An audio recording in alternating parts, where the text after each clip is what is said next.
There we go.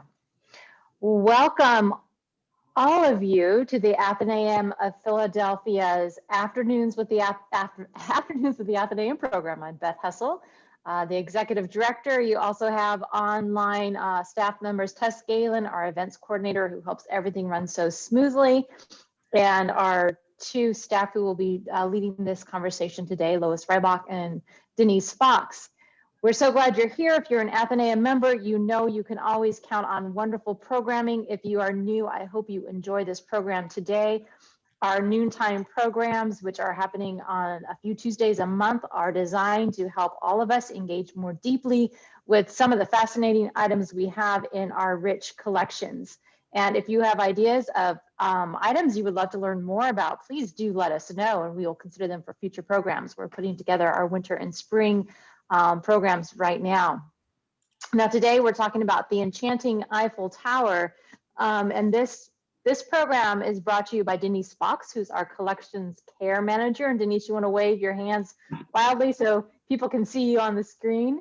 And Lois Reibach, who is our resource description and access librarian. She is also the one, if you have questions about ebooks and accessing ebooks, is the one to talk to. I'd like to turn it over to both of them now, and I invite you, if you have questions at any time, to put them into the chat box. And once Lois and Denise finish their little talk, we will open it up to Q&A, and I will help moderate that. So welcome, and Denise and Lois, we'll turn it over to you. Okay, thank you, Beth. I'm Denise Fox, and I'll start out. For 131 years now, the Eiffel Tower has been one of the most beloved structures in the world. So let's take a look at why it has such enduring appeal. Next slide, please. So first, a little background. The Eiffel Tower was built for the 1889 Paris World's Fair, which celebrated the French Revolution and showcased French technology. It is named after the engineer Gustave Eiffel, seen here on the left, whose company designed and built the tower. Eiffel's ambitious plan called for a tower of wrought iron lattice work tapering to a point some 300 meters high. Now, when Eiffel's plan for the tower became public, there were those people, especially in the arts and literary communities, who feared that the tower would be an eyesore and a blight on the city of Paris. 2 degrees in my office. Really? And so cool. One of the most outspoken critics was Charles Garnier, the celebrated architect of the Paris Opera House. And it so happens that the Athenaeum has a bronze bust of Garnier, shown here on the right. Garnier and his fellow critics launched a campaign to stop the building of Eiffel's Tower, calling it a dizzily ridiculous tower and an odious column of bolted metal that even commercial America would not have. But despite all the criticism, construction went forward. Next slide, please. The Eiffel Tower took about 2 years to build. When the Paris World's Fair opened on May 6, 1889, the Eiffel Tower was the tallest freestanding structure in the world.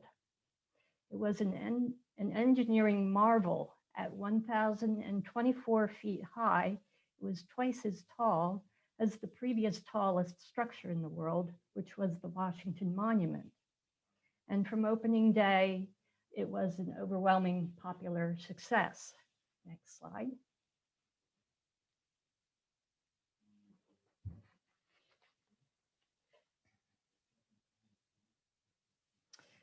Now, originally, the tower was only meant to last 20 years.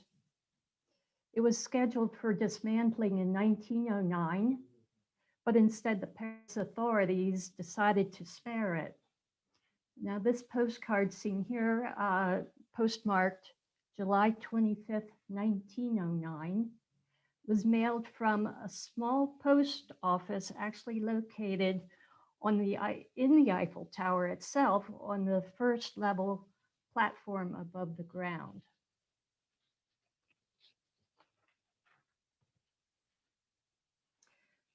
The tower continued to attract record numbers of visitors. It served as a radio tower during World War I and later during World War II. When the German occupation of Paris began to collapse, Hitler ordered his general in Paris to demolish the Eiffel Tower. But thankfully, that general disobeyed the order, and the Eiffel Tower was spared once again. Next slide, please. If imitation is the sincerest form of flattery, then the Eiffel Tower certainly lives up to that saying. It's so popular that replicas have been built all over the world. This one, located in Las Vegas, is the largest replica in the entire world, and it's just a little more than half the size of the original Eiffel Tower. Next slide, please. And at a more modest scale, there's this one in Paris, Texas, which is topped by a giant red cowboy hat. Of course, there are also smaller Eiffel Tower replicas that can fit in your suitcase. And let's look at the next slide. Ever since the Eiffel Tower opened in 1889, miniature Eiffel Tower replicas and souvenirs have been very popular with collectors. Here's a charming collection of 15 Eiffel Tower replicas ranging from 1 to 15 inches high, collected over a period of 30 years and given to the Athenaeum by longtime members Hy and Sandra Myers. Hy and Sandra explain that they've always admired the Eiffel Tower, and they got the collecting bug from a friend in London who collected architectural models. And most of these replicas are made of metal. Some of them are remarkably detailed, like the one seen on the right. Few of them have maker's marks or dates on them, and so it's difficult to say exactly how old some of them are, but we do believe from the condition and from when the Myers collected them that some of them are fairly old. Next slide, please. And here's a picture of the Myerses and their friends putting their Eiffel Tower collection to very good use, adorning the table for an Eiffel Tower themed dinner party.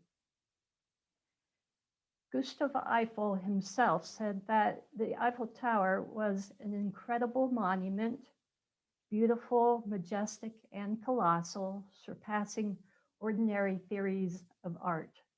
I think he'd be very pleased that his tower endures as such a beloved icon the world over. And last slide, please.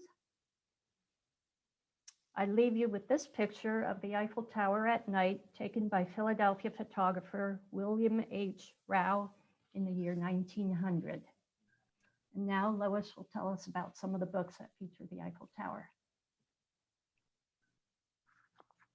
Hi, because the book talk I'm going to give, all of the books were chosen by their jacket. I thought I'd start with a very brief history of book jackets. And so this book that you see on the screen gives a concise history that I'm going to read now. The book jacket evolved from a simple utilitarian object into a highly visual and conceptualized means of communication. While the first book jackets date to the 1820s, until late in the century, they had only been used as protective packaging and tended to be non-pictorial, labeled wrappers with little focus on design. Book jackets began to gain importance in the 1890s with the recognition that they could be a way to attract the attention of potential buyers. Thus, the book jacket became a focus of design in and of itself, separate from the front board of the book. By the end of the first decade of the 20th century, the book jacket began to take root as a promotional tool, and its design received more attention. By mid-century in America, what had begun as prosaic illustrations and straightforward lettering grew through the adaptation of European modernism into a sophisticated integration of type and image. So the books I'm going to talk about are divided into 4 different categories: translations, series, historical, and Paris in the current time. So I'm going to start with translations. The first book is The Little Paris Bookshop by Nina George. It was translated by Simone Pear from the German and published in 2015. Monsieur Perdue calls himself a literary apothecary. From his floating bookstore in a barge on the Seine, he prescribes novels for the hardships of life. Using his intuitive feel for the exact book a reader needs, Perdue mends broken hearts and souls. The only person he can't seem to heal through literature is himself. He's still haunted by heartbreak after his great love disappeared. She left him with only a letter, which he has never opened. After Perdue is finally tempted to read the letter, he hauls anchor and departs on a mission to the south of France, hoping to make peace with his loss and discover the end of the story. Joined by a best-selling but blocked author and a lovelorn Italian chef, Perdue travels along the country's rivers, dispensing his wisdom in his books, showing that the literary world can take the human soul on a journey to heal itself. So we have this in print and one other by the author, which is also translated, but it only starts in Paris. So the next book is Strangled in Paris by Claude Isner, translated by Jennifer Higgins from the French, and it was published in 2013. Lame recluse Corentin Jourdain rescues an attractive young woman, Sophie Clairsange, from a schooner wrecked during a powerful storm on the Normandy coast. After Sophie recovers from her ordeal, she heads to Paris, followed by Jourdain. About a month later in Paris, Martin Lorson, a professional stand-in for a variety of workers in need of a break, is serving one night as a watchman at the Lafayette meat market, where, to his horror, he witnesses a man strangle a masked woman. The crime attracts the interest of bookseller and sleuth Labrie, who's tantalized by the one clue left behind by the killer, a medallion with an engraving of a unicorn. So we have this one in print, and we have one other by this author, and Penn has several. So, and the last one in translation is A Long Night in Paris by Dov Alfon, translated from the Hebrew by Daniela Zamir. And it was published this year. When one Israeli citizen disappears from Charles de Gaulle Airport with a woman in a red dress, you could put it down to youthful indiscretion.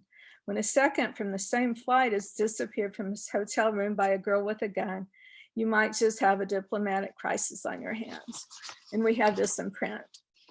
So the next group of books I'm going to talk about are those published in series. And the first is The Sorbonne Affair by Mark Pryor, published in 2017. It's the 7th in the series. Someone is spying on American author Helen Hancock. While in Paris to conduct research and teach a small class of writers, she discovers a spy camera hidden in her room at the Sorbonne Hotel. She notifies the US Embassy, and former FBI profiler Hugo Marston is dispatched to investigate. Almost immediately, the stakes are raised from surveillance to murder when the hotel employee who appears to be responsible for bugging Hancock's suite is found dead. The next day, a salacious video clip explodes across the internet, showing the author in the embrace of one of her writing students. Both are naked and nothing is left to the imagination. As more bodies pile up, the list of suspects narrows, but everyone at the Sorbonne Hotel has something to hide, and no one is being fully honest with Hugo. He teams up with Lieutenant Camille Lérens to solve the case, but a close call on the streets of Paris proves that he could be the killer's next target. So this one we have in print and ebook. We have 9 in the series in print, and we have one other ebook by this author, but it's not in the series. So the next book is Murder on the, I didn't look up how to say this, Quai, by Carol Black, published in 2016, and it's the 16th book in the series. So November 1989, Amy Leduc is in her first year of college at Paris's preeminent medical school. She lives in a 17th century apartment that overlooks the Seine with her father, who runs the family detective agency. But the week the Berlin Wall crumbles, so does Amy's life as she knows it. First, someone has sabotaged her lab work, putting her at risk of failing out of the program.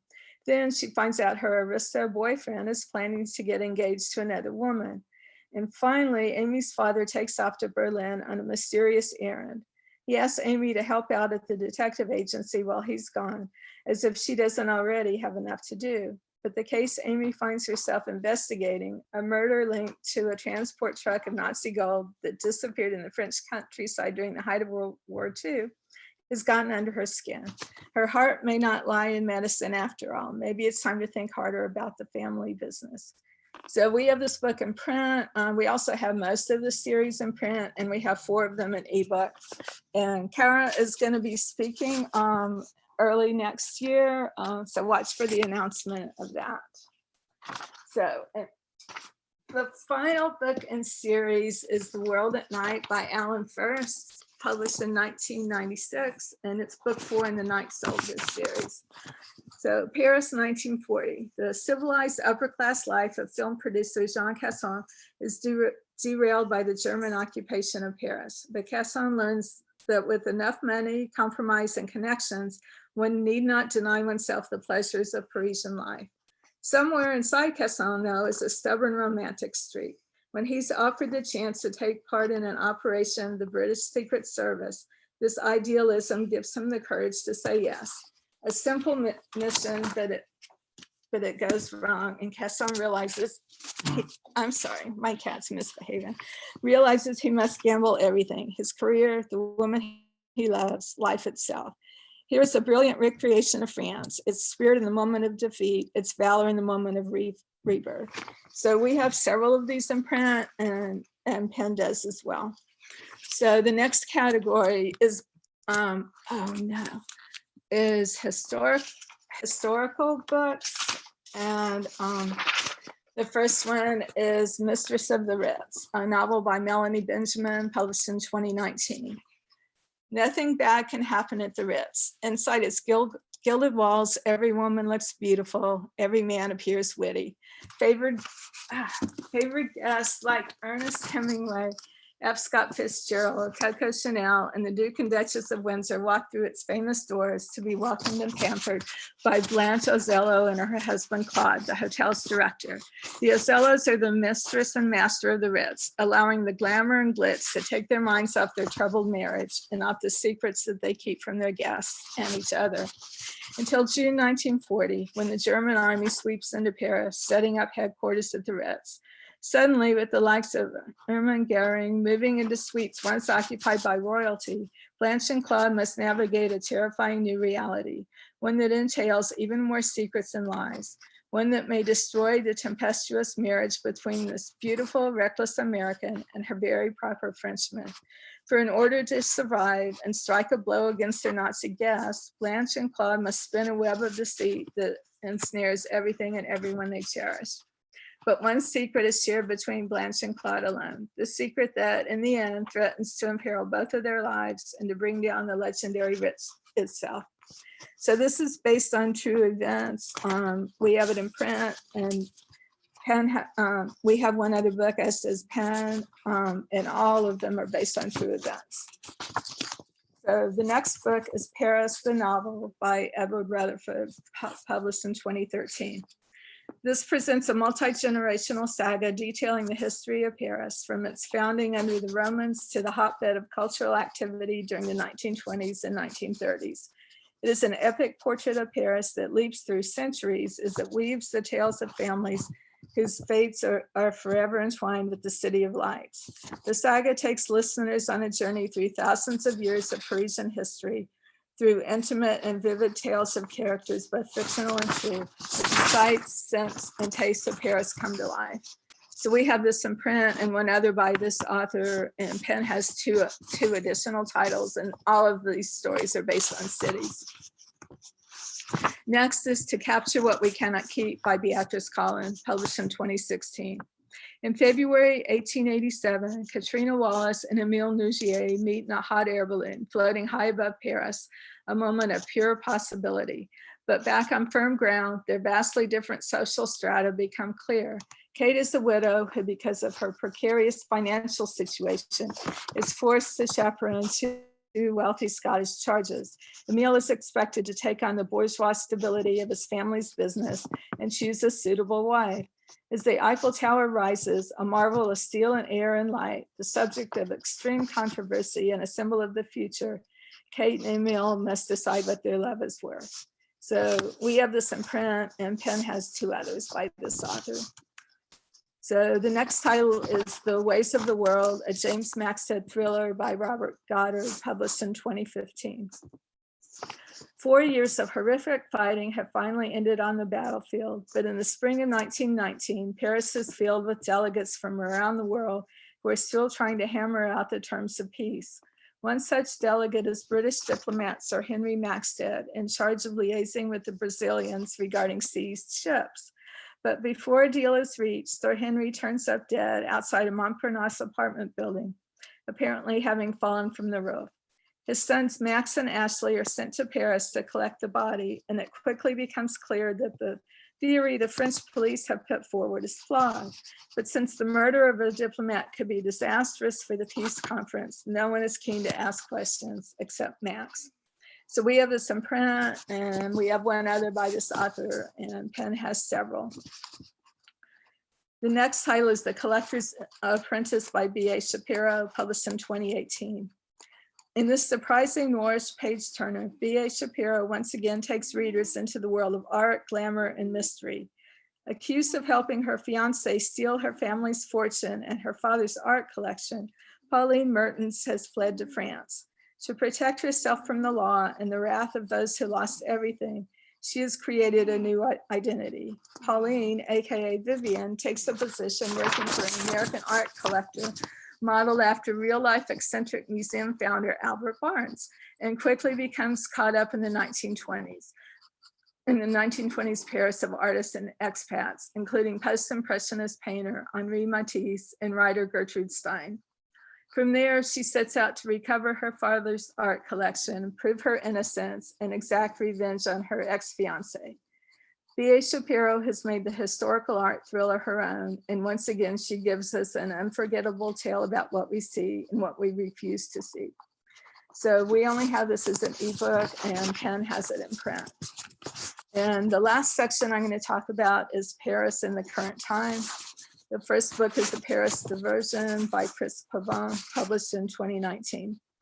American expat Kate Moore drops her kids at the international school, makes her shopping rounds, and meets her husband Dexter at their regular cafe, a leisurely start to a normal day.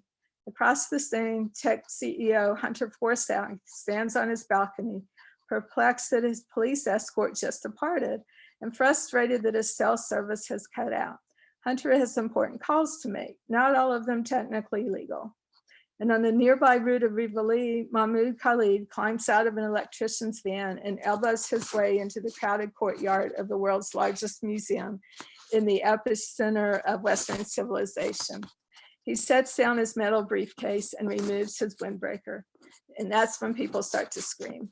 So we have this one in print, and we also have all of Chris's other books in print. The next title is Paris in the Present Tense by Mark Halperin, published in 2017. Mark Halperin's powerful, rapturous new novel is set in a present-day Paris caught between violent unrest and its well-known inescapable glories. 74-year-old Jules Lacour, a maître at Paris Sorbonne, cellist, widower, veteran of the war in Algeria, and child of the Holocaust, must find a balance between his strong obligations to the past and the attractions and beauties of life and love in the present. So we have this in print, and we have a couple others by this author, and Penn has several of them, some of which are short stories. And the final title is All the Devils Are Here, published by Louise Penny, published in 2020. Chief Inspector Armand Gamache of the Sûreté de Quebec investigates a sinister plot in the City of Light. On their first night in Paris, the Gamaches gather as a family for a bistro dinner with Armand's godfather, the billionaire Stephen Horowitz. Walking home together, they watch in horror as Stephen is knocked down and critically injured in what Gamache knows is no accident. When a strange key is found in Stephen's possession, it sends Armand, his wife Marie, and his former second in command at the Sûreté, Jean-Guy Beauvoir, from the top of the Tour d'Eiffel to the bowels of the Paris archives, from luxury hotels to odd coded works of art. It sends them deep into the secrets Armand's godfathers kept for decades.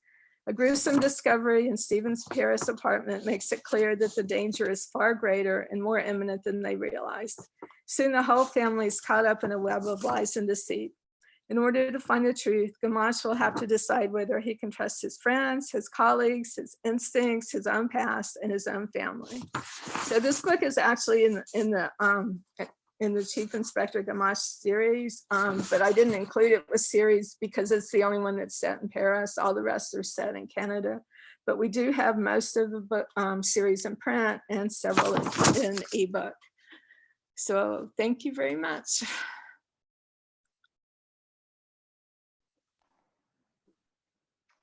All right, thank you. Now for questions.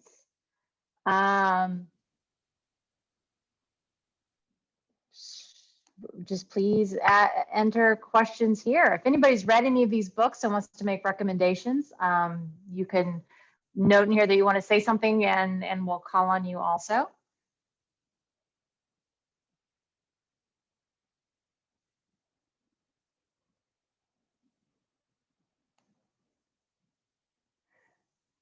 Yes, Carrie. You need to unmute. You're still muted. You're still muted. There we go. There you Yeah. go. I've read the Little Paris Bookshop, and it is just a very, very special book. It takes you into, yeah, it's hard to describe, but it's wonderful. It's very quirky. It's very different, and it's a wonderful book. Yeah. All right, Little Paris Bookshop. So, and Amy is wondering, there was a green button on one of the Eiffel Towers and wondering if it's a music box. Denise, you need to unmute. I know. I'm not sure if that's the one she was referring to, but there's one that's made of green right, plastic in the back left corner there. And it has a wind up knob. It's actually a bank. It's a plastic bank, coin bank, made in China. How interesting. Most of the other towers, I could not find any identifying information. A few of them are stamped France. One is stamped Italy. But most of them aren't identified. Susan Ziegler has a question. Why don't you unmute yourself and ask your question, Susan?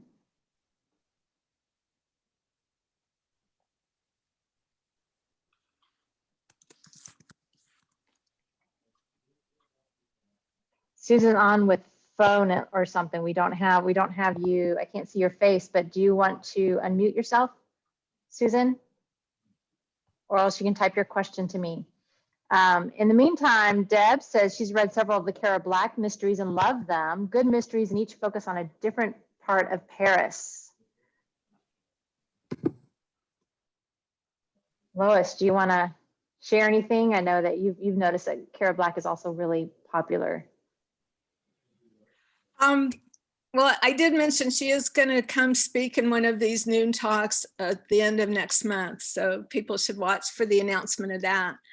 And on a personal note, I've been friends with her for 20 years. So we met at a mystery convention.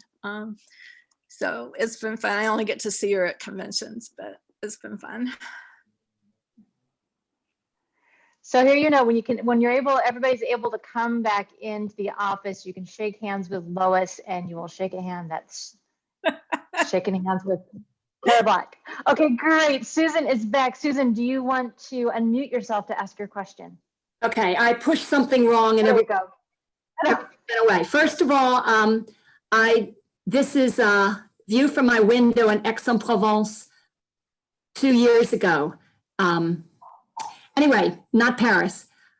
I was wondering how recently anybody has been on the Eiffel Tower to experience any of the unique things they do. I know there can be ice skating rinks set up, for example, and art exhibits. And of course, there's the restaurants. Has anybody had any other Eiffel Tower experiences besides what I just mentioned?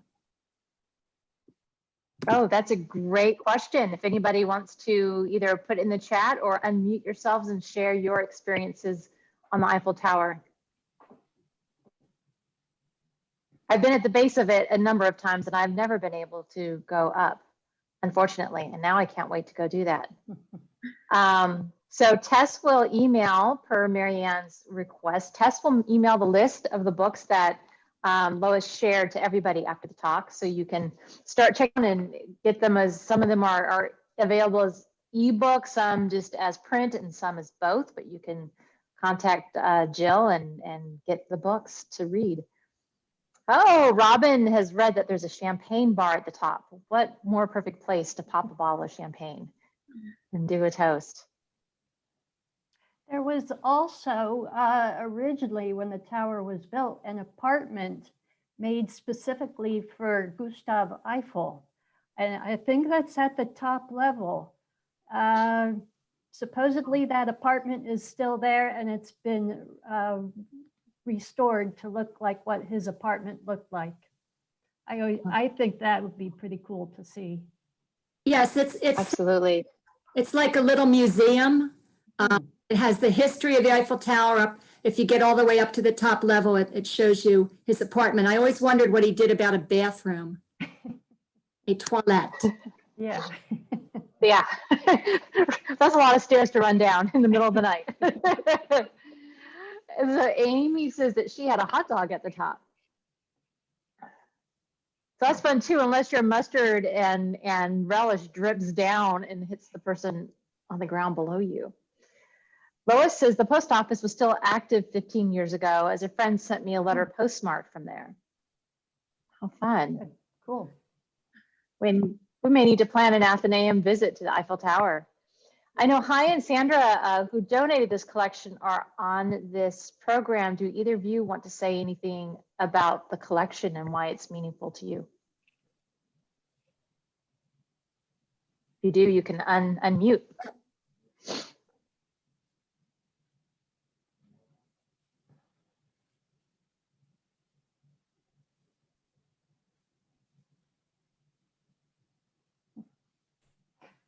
Does anybody else have questions about, while we wait to see if Hi or Sandra does that, anybody else have questions about the towers or the books, or want to share anything about your experience with the Eiffel Tower or reading any of these books? I did, in my research, come upon a sort of fun fact. Well, there are a lot of fun facts about the Athenaeum. But one is that supposedly it's illegal to publish a picture of the Eiffel Tower taken at night because that image would be under copyright. And the explanation is it's not the Eiffel Tower itself that is copyrighted, but it's the light show that is currently there that lights up the Eiffel Tower at night that is under copyright. So if you post pictures on Instagram or whatever from your vacation of the tower at night, you probably won't get in trouble. But if you publish it, you are dealing with some copyright issues there. So that's why I ended my talk with an image from 1900. I figured that was safe. That's good to know.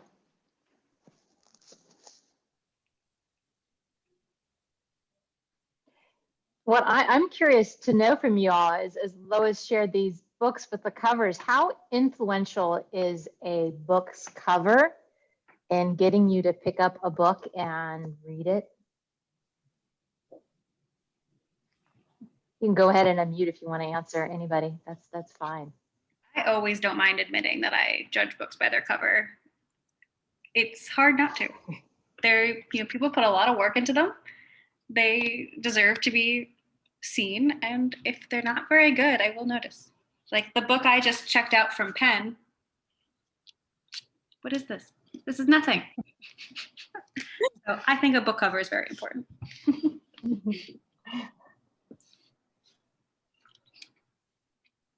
I like the feel that they're using on book covers now. It's not plain paper. I don't know how to explain it. A nice texture of paper. So that's interesting. So the texture of how a book feels when you pick it up can also influence interest in a book. Yeah, I would assume that publishers are thinking, because there's so many books with the Eiffel Tower on the front, that seeing that Eiffel Tower is going to evoke something in us that makes us want to pull, remembering that champagne or the hot dog that we had at the top of the Eiffel Tower, or that little, the little miniature that our great aunt brought back to us after she went to the Eiffel Tower when we were 10, and we've held that all of our lives, or, just the romantic ideas we have about the Eiffel Tower, whether we've experienced it or not. They're assuming seeing that image is going to lead us to read the book. So I'm curious if that actually works. I'm sort of curious about the Athenaeum's collection of Eiffel Tower books, or books, fiction that have the Eiffel Tower on them.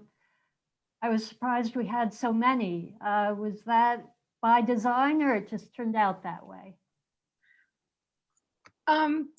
Jill chooses by what she thinks people are going to read. And so I guess, well, some of them, like the series, are popular here. So those she would have got. And then the one that, the one mentioned the Barnes collection. So again, there was a local connection there.